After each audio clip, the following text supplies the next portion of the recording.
इसमें हमारा पहला क्वेश्चन है कि मंगलयान मिशन किस रॉकेट द्वारा लॉन्च किया गया था। अब मंगलयान मिशन के बारे में नोट कर लेना, इसे मार्स ऑर्बिटल मिशन के नाम से भी जाना जाता है और ये लॉन्च किया गया था भैया आपका PSLV-C25। तो ऑप्शन नंबर 20 का राइट आंसर हो जाएगा। देखो अब ये लॉन्च कब किया गया था, ये लॉन्च किया था आपका 5 नवंबर, कब, 5 नवंबर 2013 में।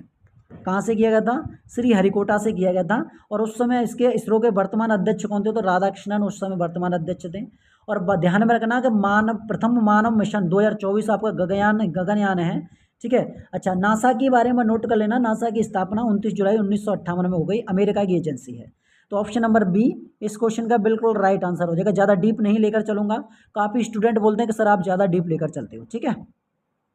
अगला क्वेश्चन है आपका कि भारतीय स्टेट बैंक राष्ट्रीयकरण किस वर्ष किया गया था। देखो भारतीय स्टेट बैंक के बारे में बात आ भाई, तो आपका आंसर आना चाहिए भैया राष्ट्रीयकरण के बारे में बात हो रही, तो राष्ट्रीयकरण आपका 1955 में किया गया था। और आपको पता है भारतीय स्टेट बैंक पहले आपकी इंपीरियल बैंक थी, जिसको 3 बैंकों को मिलाकर बनाया गया था। अब 3 बैंक थी, बैंक ऑफ बंगाल जिसकी स्थापना 1806 में हुई, बैंक ऑफ बॉम्बे 1843 में स्थापना हुई, और बैंक ऑफ मद्रास 1843 में। इन तीनों बैंकों को प्रेसिडेंसी बैंक भी कहा जाता था और तीनों को मिलाकर इंपीरियल बैंक ऑफ इंडिया बना दिया गया। कब बनाया, 1921 में। और इसका भैया राष्ट्रीयकरण किया गया था इंपीरियल बैंक का, कब, 1 जुलाई 1955 में। 1 जुलाई 1955 में इसका राष्ट्रीयकरण किया गया था और इसका नाम रखा गया भैया आपका SBI। क्या, SBI। और SBI के बारे में नोट कर लेना, SBI का मुख्यालय कहाँ पर पड़ता है, तो इसका मुख्यालय पड़ता है आपका मुंबई में। और SBI के अध्यक्ष कौन है वर्तमान, तो दिनेश कुमार खरा वर्तमान में अध्यक्ष हैं, ठीक है। ये भी आपको नोट कर लेना है। सबसे बड़ी बैंक शाखाएं, सबसे ज़्यादा शाखाएं किसकी हैं, तो SBI की सबसे ज़्यादा हैं शाखाएं हैं, ठीक है। ये भी आपको ध्यान में रखना है। सबसे बड़ा सरकारी बैंक भी ये SBI है। चलिएगा, अगला क्वेश्चन है आपके सामने कि अंतर्राष्ट्रीय शिक्षा दिवस 2024 कब मनाया गया है। शिक्षा दिवस के बारे में बात हो रही तो शिक्षा दिवस मनाया जाता है आपका 24 जनवरी को। कब, 24 जनवरी को मनाता है। देखो अगर आपसे पूछा जाए कि राष्ट्रीय शिक्षा दिवस, ये हो गया आपका अंतर्राष्ट्रीय शिक्षा दिवस। राष्ट्रीय शिक्षा दिवस आपका 11 नवंबर को। 4 जनवरी को क्या मनाते हैं, 4 जनवरी को हम ब्रेल दिवस मनाया जाता है। क्या, ब्रेल दिवस, ब्रेल दिवस मनाते हैं 4 जनवरी को। आगे बढ़ेंगे, जैसे 9 जनवरी के बारे में बात करेंगे। 9 जनवरी को क्या मनाते हैं भैया, प्रवासी भारतीय दिवस मनाया जाता है। क्योंकि प्रवासी भारतीय दिवस इसलिए मनाया जाता है कि 9 जनवरी को अफ्रीका से भारत वापस आए थे आपके महात्मा गांधी जी, ठीक है। 12 को नोट कर लेना, 12 जनवरी को क्या मनाते हैं भैया, 12 जनवरी को हम क्या, युवा जयंती दिवस मनाया जाता है। और युवा जयंती दिवस कब, तो ये आपको नोट कर लेना है, विवेकानंद की जयंती पर मनाते हैं। और 15 जनवरी को आपको ध्यान में है कि थल सेना दिवस मनाया जाता है। क्या मनाया जाता है, थल सेना दिवस। तो इस क्वेश्चन का आंसर हमारा ऑप्शन नंबर बी हो जाएगा भैया, 24 जनवरी इस क्वेश्चन का बिल्कुल राइट आंसर हो जाएगा। आगे बढ़ेंगे अगले क्वेश्चन की तरफ। अगला क्वेश्चन क्या है, अगला क्वेश्चन बोल रहा है आपका कि मार्च 2024 में चमेली देवी जैन पुरस्कार किसे सम्मानित किया गया है। देखो मार्च में 2024 में एक चमेली देवी जैन पुरस्कार है और वो जैन पुरस्कार आपका A और B दोनों को दिया गया है। A और B में क्या है, एक ग्रीष्मा कोठार को दिया गया है और एक आपका रितिका चोपड़ा, इन दोनों को दिया गया है। इसलिए हमारा ऑप्शन नंबर C इसका राइट आंसर हो जाएगा। और ये पुरस्कार आपका महिलाओं के लिए दिया जाता है। किसके लिए, महिलाओं के सम्मान के प्रदान के लिए किया जाता है। अगला क्वेश्चन है आपके सामने, अगला क्वेश्चन बोल रहा है उत्तर प्रदेश के राज्यपाल की नियुक्ति कौन करता है। आप पहले सबसे मुझे ये बताओ उत्तर प्रदेश की प्रथम राज्यपाल कौन है। उत्तर प्रदेश की प्रथम राज्यपाल तो सरोजिनी नायडू हैं। और वर्तमान में कौन है, तो आनंदीबेन पटेल हैं। अब नोट कर लेना, राज्यपाल से आपके आर्टिकल आते हैं। आर्टिकल 153 है। आर्टिकल 153 में क्या किया गया है, तो राज्यपाल का जो पद है ना वो आपके आर्टिकल 153 में दिया गया है। इसमें क्या दिया गया है, राज्यपाल का पद दिया गया है। आर्टिकल 154 के बारे में बात करें तो आर्टिकल 154 में क्या है, तो कार्यपालिका की शक्ति का, ठीक है, कार्यपालिका की शक्ति राज्यपाल के राज्यपाल में होगी, ये आपके 154 में है। और 155 में भैया इनकी नियुक्ति है। क्या है, नियुक्ति है। और नियुक्ति कौन करते हैं भैया, इनके राष्ट्रपति करते हैं। कौन करते हैं, नियुक्ति राष्ट्रपति करते हैं इनकी। 156 को नोट कर लेना, 156 में क्या है भैया, इनका कार्यकाल है। क्या है, कितने वर्ष के हैं भैया, इनका कार्यकाल कितने वर्ष का होता है, 156 में दिया गया है। 159 में क्या है, इनकी शपथ है। क्या है, इनकी शपथ है। शपथ कौन दिलाता है भैया, CGI दिलाते हैं, उच्च न्यायालय दिलाते हैं, उच्चतम नहीं, उच्च न्यायालय दिलाते हैं। तो इस क्वेश्चन का आंसर हमारा ऑप्शन नंबर C हो जाएगा। हमारा राष्ट्रपति इस क्वेश्चन का बिल्कुल राइट आंसर है। अच्छा, संसद है, संसद कौन से आर्टिकल में आता है, 79 में आता है। और संसद के अंग कौन कौन से होता है, एक लोकसभा होता है, एक राज्यसभा होता है और एक आपका राष्ट्रपति होता है, प्रेसिडेंट होता है। लोकसभा आपके आर्टिकल 81 में आता है और राज्यसभा मैंने आपको बता दिया है 80 में आता है और आपका राष्ट्रपति आपके आर्टिकल 52 में आता है, ठीक है। तो ये भी आपको ध्यान में रखना। अच्छा, मुख्यमंत्री की नियुक्ति कौन करता है, तो भैया मुख्यमंत्री की नियुक्ति प्रधानमंत्री की सलाह पर राष्ट्रपति नियुक्त करते हैं, ठीक है। और प्रधानमंत्री की नियुक्ति कौन करता है, तो राष्ट्रपति करता है आर्टिकल 75 के तहत, ठीक है। चलो अगला क्वेश्चन है आपका, निम्नलिखित में से कौन सा द्वीप जापान में नहीं है। इनमें से ऐसा कौन सा द्वीप है जो जापान में नहीं है, तो वो है आपका शिनकाऊ। शिनकाउ कहाँ पर है भैया? ये आपका वियतनाम में है, वियतनाम।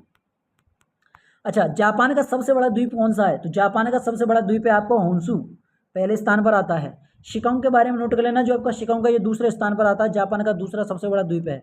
और बात करेंगे भैया आपका होक्काइडो के बारे में, तो ये आपका चौथे नंबर पर आता है, जापान का सबसे चौथा। और जापान का तीसरा सबसे बड़ा द्वीप कौन सा है? तो वो हो जाएगा आपका क्यूथू द्वीप। कौन सा? क्यूथू द्वीप हो जाएगा। ये कौन से स्थान पर आता है जापान में? तो तीसरे स्थान पर आता है। अच्छा, विश्व का सबसे बड़ा द्वीप के बारे में पूछा जाए तो आपका आंसर आना चाहिए ग्रीनलैंड।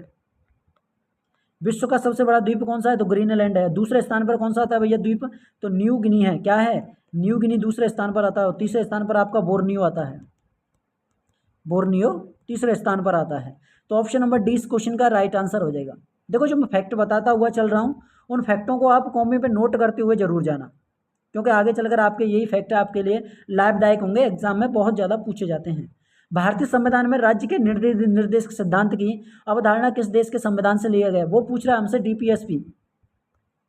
डीपीएसपी के बारे में पूछा गया कि भैया डीपीएसपी कहाँ से लिए गए हैं। या फिर बात की जाए राष्ट्रपति के निर्वाचन की प्रक्रिया या राज्यसभा सदस्यों का नामांकन, तो ये तीनों के तीनों कहाँ से लिए गए? ये लिए गए भैया आपका आयरलैंड से। और आपको पता है राज्य के नीति निर्देशक तत्व आर्टिकल कौन से कहाँ तक हैं? तो 36 से 51 तक, 36 से 51 तक, क्योंकि 51 के काम में क्या दिया गया? मौलिक अधिकार दिए गए हैं। मौलिक अधिकार 51 के काम में दिए गए हैं, ठीक है। और भाग के बारे में बात करें कि भैया आपके डीपीएसपी राज्य के नीति निर्देशक तत्व कौन से भाग में है? तो भाग नंबर 4 में है। भाग नंबर कितने में है भैया? 4 में। और भाग 2 में क्या है? नागरिकता है, जो कि आपके ब्रिटेन से ली गई है। अगला क्वेश्चन है कि सिंदरी उर्वरक कारखानों में स्थित है भैया। सिंदरी उर्वरक के बारे में नोट करेंगे, तो ये है आपका कहाँ पर? झारखंड। और झारखंड का एक जिला पड़ता है धनबाद। कौन सा पड़ता है? धनबाद पड़ता है, धनबाद में है। नोट कर लेना। अगर इसकी स्थापना के बारे में बात कीजिए कि भैया इसकी स्थापना कब हुई? 1951 में इसकी स्थापना हुई थी, ये भी नोट कर लेना है। और सुपर फास्फेट का पहला कारखाना कहाँ पर खोला गया था? रानीपेट में। रानीपेट कहाँ पर पड़ता है भैया? तमिलनाडु में। टीएन मतलब तमिलनाडु में पड़ता है। कब खोला गया था? 1906 में। उस टाइम पर आपके मुस्लिम लीग है ना, मुस्लिम लीग की स्थापना 1906 में हुई थी, उसी समय पर खोला गया था। आगे बढ़ेंगे अगले क्वेश्चन की तरफ। अगला क्वेश्चन आपके सामने, निम्नलिखित में से कौन सी एक प्रसिद्ध किस्म की कॉफ़ी है जो शुरू में यमन से भारत लाई गई थी? देखो, आपको पता है कि सबसे ज़्यादा कॉफ़ी का उत्पादन आपका राज्य करता है, तो वो कर्नाटक करता है। और कर्नाटक में भैया ये नोट कर लेना, कर्नाटक में आपकी एक पहाड़ी पड़ती है, जो कि कहा है कि जैसे चिकमग कौन सी हो जाएगा? चिकमगलूर जिले में एक बाबा बदुन की पहाड़ी है, वहाँ पर उगाई जाती है। बाबा बदुन की पहाड़ी लोहे के लिए भी जानी जाती है। और चाय के बारे में आपसे पूछ लिया जाए कि चाय का उत्पादन कौन करता है? तो असम करता है। और जूट के बारे में बात करें कि जूट का उत्पादन कौन करता है? तो भैया पश्चिम बंगाल करता है। कौन करता है? पश्चिम बंगाल। और पश्चिम बंगाल ही आपका चावल का उत्पादन सबसे ज़्यादा करता है, तो इसलिए हमारा ऑप्शन नंबर डी इसका राइट आंसर हो जाएगा। और भारत का जो कर्नाटक है ना, क्या कर्नाटक में एक दूसरी किस्म और पाई जाती है भैया किसकी? कॉफ़ी की। तो वो उस किस्म का नाम क्या है? रोबस्टा। कौन सी है? रोबस्टा उस किस्म का नाम है। और आपसे पूछा जाए कि भैया जैसे बात की जाए कॉफ़ी का सबसे ज़्यादा उत्पादन देश कौन सा है? तो ब्राज़ील का आंसर आना चाहिए। क्या आंसर आना चाहिए? कि ब्राज़ील सबसे ज़्यादा उत्पादन करता है, इसलिए हमारा ऑप्शन नंबर डी हो जाएगा, कैनेफोरा। ठीक भैया, कैनेफोरा। अगला क्वेश्चन आपके सामने ये रहा। अगला क्वेश्चन क्या है? थोड़ा छोटा कर लेते हैं जिससे आपको क्लियर तरीके से दिखे। आप दिख रहा है ना? बहुत बढ़िया। संयुक्त राष्ट्र महासभा द्वारा परमाणु अप्रसार संधि को कब स्वीकार कर लिया गया था? आपको पता है इसका मतलब क्या होता है? इसका मतलब भैया आपके एनपीटी के बारे में बात हो रही है। किसके बारे में? एनपीटी। और इसमें यह कहा गया था कि जो परमाणु हथियार है ना, परमाणु हथियारों पर रोक लगाई जाती है इससे। इसका यूएनओ का मतलब यह है। और इस संधि को एनपीटी भी कहा जाता है। इसमें आपके 191 देशों ने हस्ताक्षर कर दिए हैं, 191 में। और ये संधि कब लागू हुई थी? ये लागू हुई थी आपके 1970 में। और आपको पता है कि भारत ने इस पर हस्ताक्षर नहीं किया है, इंडिया ने नहीं किया है, पाकिस्तान ने नहीं किया है और इजराइल ने नहीं किया है। तो वो बोलते हैं भाई हम तो नहीं मानते उसको, हमारे पास तो परमाणु हथियार है, हम नहीं जमा करें।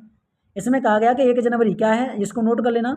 1 जनवरी 1967 में क्या हुआ था? 1 जनवरी 1967 से पहले जिन देशों ने अपने हथियार डेवलप कर लिए हैं उनको हथियार रखने का अधिकार है, और जिन्होंने नहीं किया उनको नहीं है। लेकिन भारत ने तो इसके बाद में किया था, भारत ने तो नहीं माना है ये। ठीक है, इसमें आपके जो देश शामिल हैं जिन्होंने भैया डेवलप कर लिए थे, जैसे फ्रांस के बारे में बात कर ली जाए, फ्रांस हो जाएगा, चीन हो जाएगा, यूनाइटेड किंगडम है आपका, रूस है और आपका अमेरिका।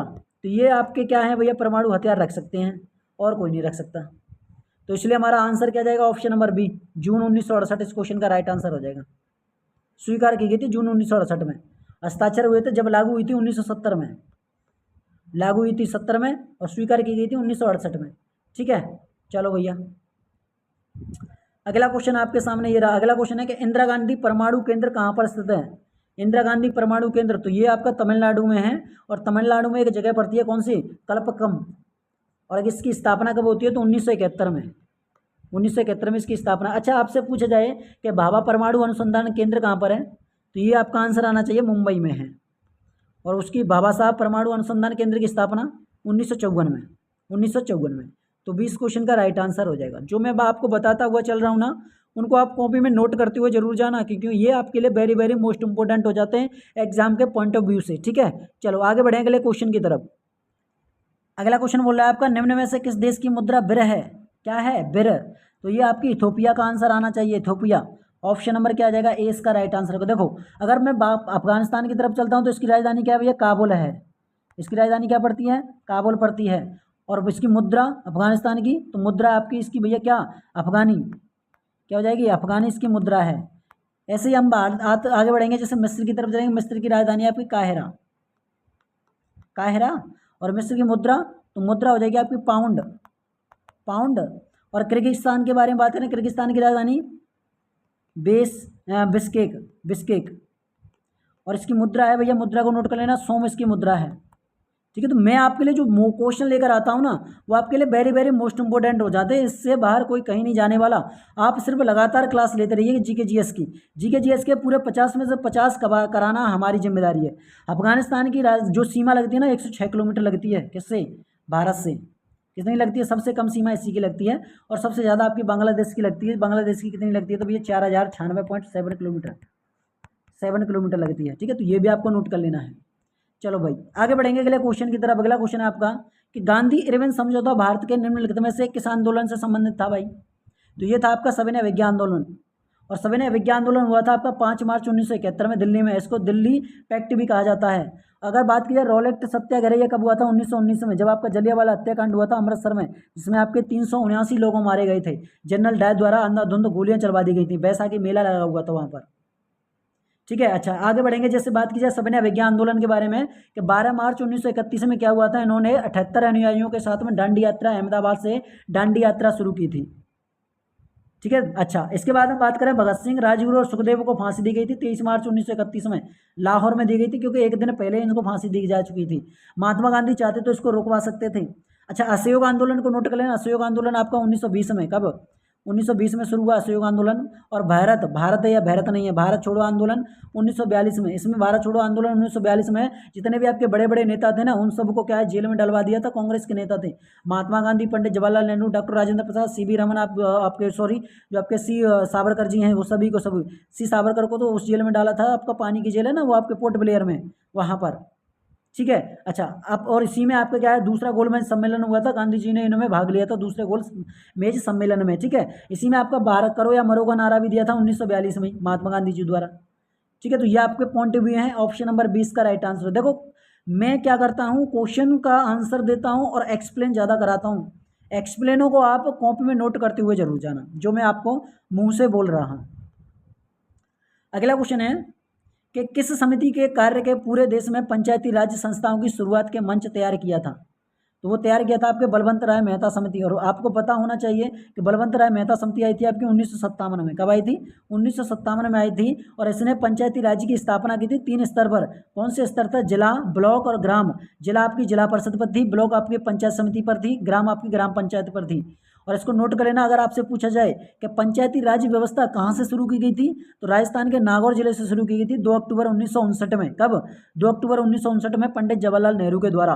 और यहीं पर इसमें आपका एक संविधान संशोधन हुआ था, 73वां संविधान संशोधन। कौन सा, 73वां संविधान संशोधन। पंचायती राज को संवैधानिक दर्जा दिया गया था 1992 में। ठीक है, ये हुआ था, जिसमें आपकी 11वीं अनुसूची जोड़ी गई थी, 11वीं। और आपको पता है कि ये आपके कौन से भाग में आती है पंचायत, 9वें भाग में, 243 से 243 ओ तक आती है। ठीक है, तो ये भी आपको ध्यान में रखना है। ऑप्शन नंबर 20 का राइट आंसर हो जाएगा।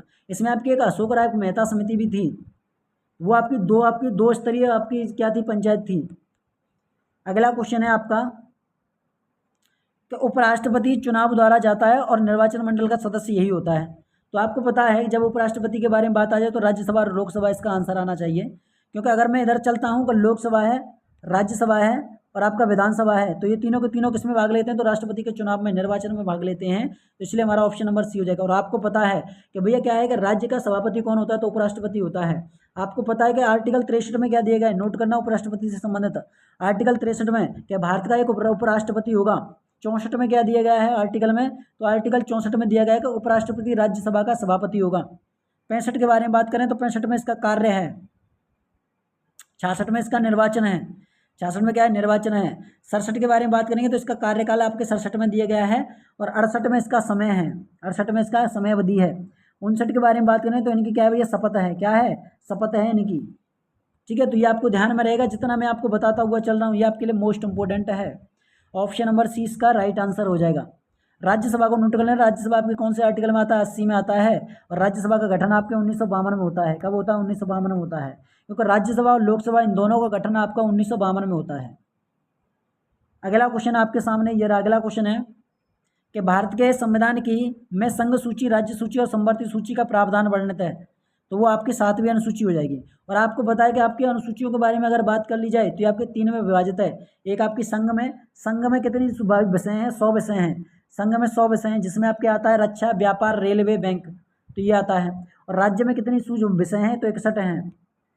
और राज्य सूची में कौन कानून, किस पर कानून बनता है, तो कृषि पर, पुलिस पर, सिंचाई, जल पर ये कानून बनते हैं। और संवर्ती सूची में कितने विषय हैं, संवर्ती सूची में आपके 52 विषय हैं। और संवर्ती सूची किस पर कानून बनाती है, वन, शिक्षा, मजदूर संघ पर आपकी क्या है, कानून बनाती है। तो इसलिए हमारा ऑप्शन नंबर डी इसका राइट आंसर हो जाएगा। एक एक पॉइंट को मैं क्लियर कर चल रहा हूँ। बाद में आपका ये कमेंट आता है कि सर हमारे समझ में नहीं आया। आप थोड़ा क्वेश्चन को समझने की कोशिश किया करें, चलेगा। अगला क्वेश्चन है कि सातवाहन वंश का संस्थापक कौन था। देखो, अगर गौतमी पुत्र सतकर्णी के बारे में बात करेंगे तो ये आपका क्या है कि महान शासक था। ये क्या था, ये सातवाहन का महान शासक था। और इस क्वेश्चन का आंसर हो जाएगा आपका राजा सिमुख सातवाहन। और इनको नोट कर लेना, इनकी 2 राजधानी थी। एक राजधानी थी आपकी अमरावती, कौन सी हो जाएगी, एक अमरावती हो जाएगी, और दूसरी हो जाएगी आपकी प्रतिष्ठान। कौन सी, प्रतिष्ठान। ये 2 राजधानी थी इनकी। ठीक है, तो ये आपको नोट कर लेना है। आगे बढ़ते हैं, अगला क्वेश्चन आपके सामने। अगला क्वेश्चन है कि किस दिल्ली सुल्तान ने सांकेतिक मुद्रा को कुछ हद तक वर्तमान की मुद्रा तक चालू किया था। अलाउद्दीन खिलजी, गयासुद्दीन तुगलक, मोहम्मद बिन तुगलक, एमबीटी। इसे क्या बोलते हैं भाई, एमबीटी। और इसी को पागल बादशाह के नाम से जाना जाता है, बहलोल लोधी। और इसी ने भैया क्या है, 2 आपके क्या है सिक्के चलाए थे। एक था जैसे चांदी का, एक चांदी, जैसे बात की जाए चांदी का मतलब, तो यू आपका पीतल और तांबे के बारे में बात करें, एमबीटी के द्वारा चलाए गए थे। पीतल का सिक्का टंका कहा जाता था, जो सोने के बराबर माना जाता था। और तांबे का सिक्के को जीतल कहा जाता था, जो चांदी के बराबर माना जाता था। और एमबीटी ने इसकी राजधानी क्या बनाई थी, तो दौलताबाद। मोहम्मद बिन तुगलक की राजधानी क्या थी, दौलताबाद थी। इन्होंने दीवाने कोई कृषि विभाग की स्थापना की थी। और इसी को भैया, इसी के समय पर मोरक्को का यात्री था इब्न बतूता, भारत आया था। तो इसलिए हमारा ऑप्शन नंबर सी इसका राइट आंसर हो जाएगा। और इसी को पागल बादशाह कहा जाता है। क्या कहा जाता है, पागल बादशाह इसी को कहते हैं। चलो भैया, अगला क्वेश्चन है महात्मा गांधी का जन्म किस वर्ष हुआ था। ये आपके लिए मोस्ट इंपोर्टेंट हो जाता है। तो इस क्वेश्चन का आंसर ऑप्शन नंबर ए हो जाएगा भैया, 1869 में। तो क्योंकि 2 अक्टूबर, कब, 2 अक्टूबर 1869 में जन्म। अच्छा, मृत्यु कब हुई, मृत्यु के बारे में बताओ। मृत्यु होती है कि 30 जनवरी को। कब, 30 जनवरी 1948 में। 30 जनवरी 1948 में किसके द्वारा भैया, स्वाहा किसने किया था, नाथूराम गॉडसे ने इनको मार दिया था, गोली मारी थी सीने में। इनके अंतिम शब्द क्या थे, हे राम। और इनकी मौत कहाँ पर हुई थी, दिल्ली में। और इनकी समाधि है भाई, समाधि का नाम क्या है, महात्मा गांधी की समाधि का नाम राजघाट। क्या है, राजघाट। ये बहुत ज़्यादा क्वेश्चन पूछा गया है। और इनको नोट कर लेना, ये आपके भारत में जैसे साउथ अफ्रीका कब गए थे, 1893 में। किसके लिए गए थे, वकालत करने के लिए। और भारत वापस कब आए थे, तो भैया 9 जनवरी को, 9 जनवरी 1915 में। 1915 में ये भारत वापस आए थे। क्योंकि इसलिए हम प्रवासी भारतीय दिवस कब मनाते हैं, 9 जनवरी को मनाया जाता है। इनकी एक पुस्तक है, माई एक्सपेरिमेंट विथ ट्रूथ। ठीक है, तो इस क्वेश्चन का आंसर ऑप्शन नंबर हो जाएगा 1869। अगला क्वेश्चन है आपके सामने, मोस्ट इंपोर्टेंट क्वेश्चन, कि भारत के संविधान के अनुच्छेद 24 के तहत वर्ष से कम आयु के बच्चों को किसी कारखाने में काम करने के नियोजित नहीं किया जा सकता। भैया कम वर्ष की उम्र है तो उनको कारखानों में काम नहीं किया जा सकता है। वह हमारा कौन सा भैया, 14 वर्ष से कम बच्चों को। ऑप्शन नंबर ए इसका राइट आंसर हो जाएगा। और आर्टिकल 23 में क्या दिया गया है, आर्टिकल 23 में दिया गया है मानव तस्करी एवं बाल श्रम से रोक। जो मानव तस्करी क्या होती है, जो हमारे जो पुरुषों को ले जाते हैं ना, ले जाने के बाद हम विदेश में बेचा जाता है, वो मानव तस्करी होती है।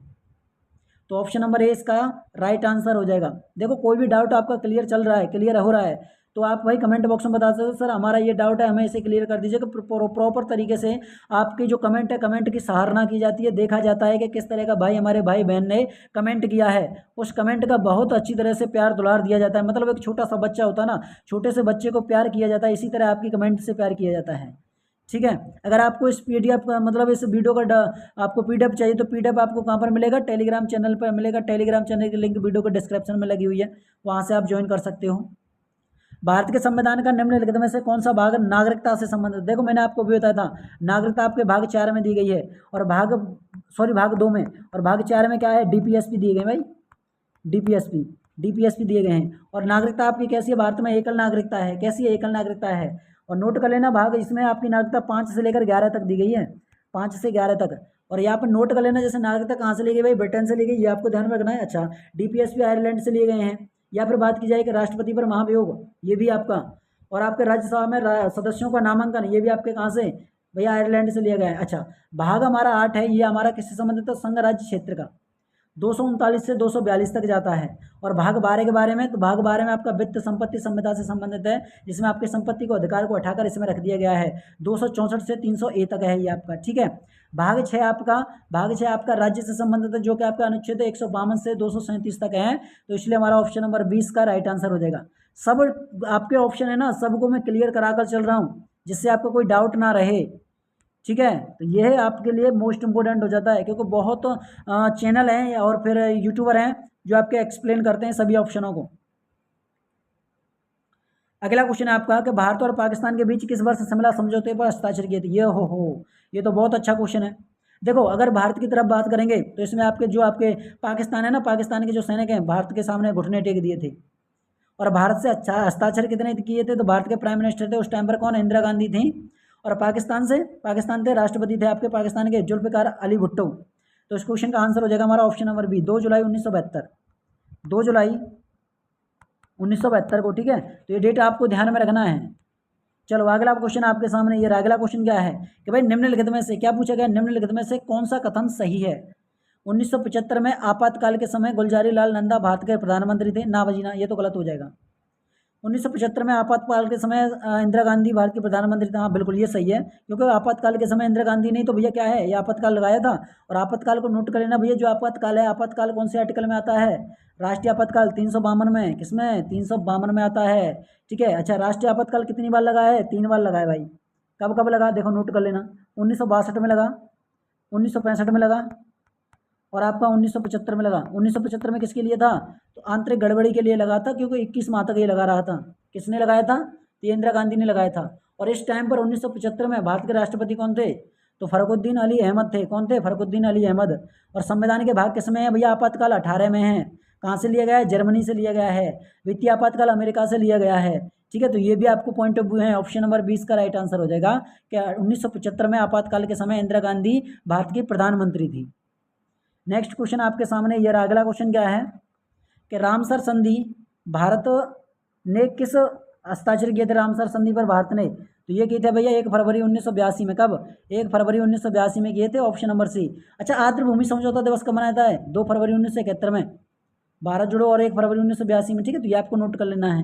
क्लियर है, चलो नेक्स्ट क्वेश्चन आपके सामने रहा। अगला क्वेश्चन है कि क्षारीय मृदा को भारत में अन्य नाम से जाना जाता है, ये आपको कमेंट बॉक्स में बता देना भाई इस क्वेश्चन का आंसर। इस क्वेश्चन का आंसर कहाँ पर बताना है, कमेंट बॉक्स में बताना है। आज की वीडियो आपको कैसी लगी कमेंट बॉक्स में छाप देना भाई। वीडियो अच्छी लगी तो वीडियो को ज़्यादा से ज़्यादा लाइक करना, शेयर करना, और चैनल पर नहीं तो चैनल को सब्सक्राइब कर लेना, ताकि इस तरह की आपकी वीडियो रोजाना आपको मिलती रहे। आपको पता है कि हम आपके लिए रोजाना एक मॉडल पेपर देते हैं, जो कि आपके लिए परीक्षा के लिए बहुत रामबाण साबित होता है। तो मिलते हैं भाई नेक्स्ट वीडियो में, तब तक के लिए जय हिंद दोस्तों, जय भारत।